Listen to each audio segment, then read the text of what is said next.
Hello students, मेरा नाम है आशीष कपूर। और पिछले लेक्चर्स में हमने सर्किल की इक्वेशन और उसके न्यूमेरिकल सॉल्व किए थे। आज से हम शुरू करने जा रहे हैं अपना नेक्स्ट कॉनिक सेक्शन, यानी कि पैराबोला, यानी कि परवलय। तो ये हिंदी और इंग्लिश दोनों ही मीडियम के लिए लेक्चर है, दोनों में ही मैं आपको बताऊंगा। तो परवलय क्या चीज होती है? परवलय एक टू डायमेंशनल एक फिगर है, जिसमें एक पॉइंट होता है, फिक्स्ड पॉइंट होता है जिसे हम बोलते हैं नाभि, और एक फिक्स्ड लाइन होती है जिसे हम बोलते हैं नियता। और उस नाभि और नियता दोनों से समान दूरी पर जितने भी बिंदु हैं उन सबका बिंदु पथ ही क्या कहलाता है? परवलय कहलाता है। ये परिभाषा मैंने यहां लिख दी है। अब बिंदु पथ क्या होता है कि कोई बिंदु जिस पथ पर जा सकता है, मान लो कोई बिंदु यहां हो सकता है, यहां हो सकता है, यहां हो सकता है, या यहां हो सकता है, तो इसी को हम क्या बोलते हैं? इनकी जो मिलाते हुए जो हम खींचते हैं, इसी को हम बिंदु पथ कहते हैं, या इंग्लिश में लोकस कहते हैं। तो हमें इसकी डेफिनेशन को देखना है। दोबारा से मैं रिपीट कर दूं कि पैराबोला क्या है। Parabola is locus of points in a plane.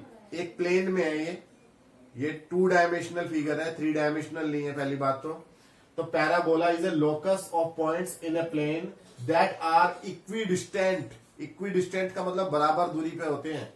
Equidistant from both a fixed point focus and a fixed line directrix. आपके पास में ये एक्स एक्सिस है, ये वाई एक्सिस है। आपने इसके ऊपर क्या किया है? एक पॉइंट सेलेक्ट कर लिया है, जो पॉइंट अपनी जगह से हिलेगा नहीं, फिक्स्ड है। इस पॉइंट को आपने बोल दिया है फोकस, या हिंदी में बोले तो नाभि। तो ये जो फोकस है, ये एक्स एक्सिस के ऊपर हमने ले लिया है अपनी कन्वीनियंस के लिए। बाद में हम इसे देखेंगे, कहीं भी हो सकता है वैसे ये।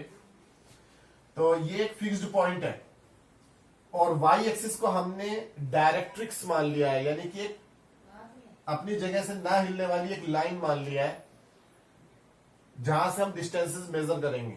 तो डायरेक्ट्रिक्स को हम हिंदी में बोलते हैं नियता, यानी कि ये नियत जगह पे है, अपनी जगह पे फिक्स्ड है। तो हम उन सभी पॉइंट्स को देखें जिसकी एस से डिस्टेंस और इस डायरेक्ट्रिक्स से, यानी कि वाई एक्सिस से डिस्टेंस सेम हो। तो सबसे पहले तो कोई पॉइंट यहां हो सकता है, बिल्कुल बीचों बीच। मान लिया ये पॉइंट है एल। एल ऐसा पॉइंट है जिसकी ओ से डिस्टेंस और एस से डिस्टेंस सेम है। कोई और पॉइंट यहां हो सकता है जिसकी यहां से डिस्टेंस एस से और परपेंडिकुलर अगर हम इस पे डाल दें नियता पे, तो वो डिस्टेंस सेम है। कोई पॉइंट यहां हो सकता है, कोई यहां हो सकता है, यहां हो सकता है, और इन सबको अगर हम खींच दें, लोकस खींच दें, बिंदु पथ खींच दें, तो हमारे को क्या मिल जाएगा? एक परवलय मिल जाएगा, यानी कि पैराबोला मिल जाएगा। तो ये फैलता हुआ चला जाएगा, कभी भी एक्स एक्सिस पे कभी नहीं मिलेगा, सिर्फ यहां पे छोड़ के। तो ये पॉइंट क्या कहलाता है? आपका शीर्ष। एल क्या है? आपका शीर्ष है इस परवलय का, या इसी को हम वर्टेक्स भी कहते हैं, इंग्लिश में बोले तो वर्टेक्स। और अगर हम कोई भी इस पैराबोला के ऊपर पॉइंट, जनरल पॉइंट ले लें P, इसके कोऑर्डिनेट x एंड y हैं, तो P की डिस्टेंस S से और P की डिस्टेंस इस डायरेक्ट्रिक्स से, यानी कि डायरेक्ट्रिक्स पे आप एक नॉर्मल डालेंगे, ये PM, तो PS एंड PM दोनों हमेशा इक्वल होंगी। ये जो एक्स एक्सिस है, ये सिमेट्रिकली दो पार्ट्स में डिवाइड कर रही है पैराबोला को, तो इसी को हम बोलते हैं एक्सिस ऑफ पैराबोला।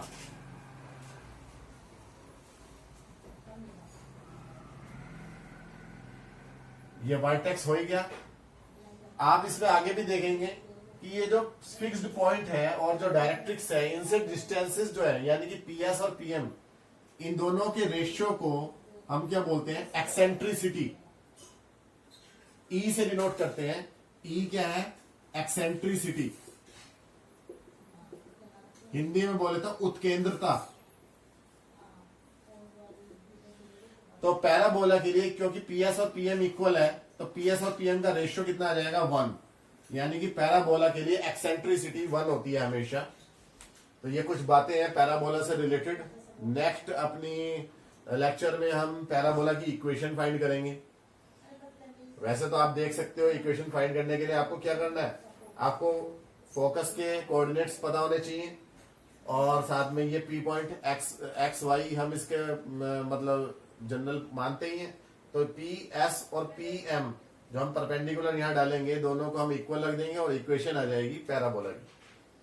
तो आप इसे नोट करें।